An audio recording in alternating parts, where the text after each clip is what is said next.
एक मकड़ी अपना जाला बनाने उपयुक्त स्थान की तलाश में थी। वह चाहती थी कि उसका जाला ऐसे स्थान पर हो जहाँ ढेर सारे कीड़े मकोड़े और मक्खियाँ आकर फंसें। इस तरह वह मज़े से खाते पीते और आराम करते अपना जीवन बिताती रहे। उसे एक घर के कमरे का कोना पसंद आ गया और वहाँ जाला बनाने की तैयारी करने लगी। उसने जाला बुनना शुरू ही किया था कि वहाँ से गुजर रही एक बिल्ली उसे देख जोर जोर से हंसने लगी। मकड़ी ने जब बिल्ली से उसके हंसने का कारण पूछा तो बिल्ली बोली, मैं तुम्हारी बेवकूफ़ी पर हंस रही हूँ। तुम्हें दिखाई नहीं पड़ता कि ये स्थान कितना साफ सुथरा है। यहाँ न कीड़े मकोड़े हैं न ही मक्खियाँ। तुम्हारे जाले में कौन फंसेगा।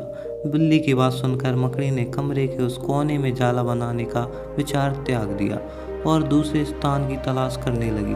उसने घर के बरामदे से लगी एक खिड़की देखी और वहां जाला बुनने लगी। उसने आधा जाला बुनकर तैयार कर लिया था।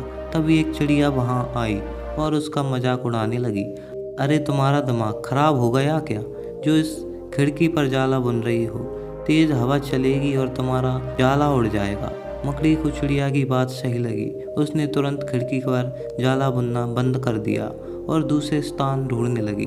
ढूंढते ढूंढते उसकी नज़र एक पुरानी अलमारी पर पड़ी। उस अलमारी का दरवाज़ा थोड़ा खुला हुआ था।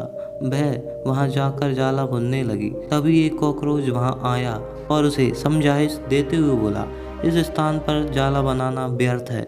यह अलमारी बहुत पुरानी हो चुकी है। कुछ ही दिनों में इसे बेच दिया जाएगा। तुम्हारी सारी मेहनत बेकार चली जाएगी। मकड़ी ने कॉकरोच की समझाइश मान ली और अलमारी में जाला बनाना बंद कर दूसरे स्थान की खोज करने लगी। लेकिन इन सब के बीच पूरा दिन निकल चुका था।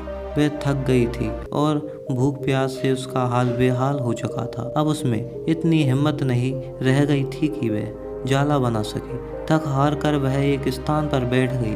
वहीं एक चींटी भी बैठी हुई थी। थकी हारी मकड़ी को देख चींटी बोली, मैं तुम्हें सुबह से देख रही हूँ। तुम जाला बुनना शुरू करती हो और दूसरों की बातों में आकर उसे अधूरा छोड़ देती हो। जो दूसरों की बातों में आता है उसका तुम्हारे जैसा ही हाल होता है। चींटी की बात सुनकर मकड़ी को अपनी गलती का एहसास हुआ और वह पछताने लगी।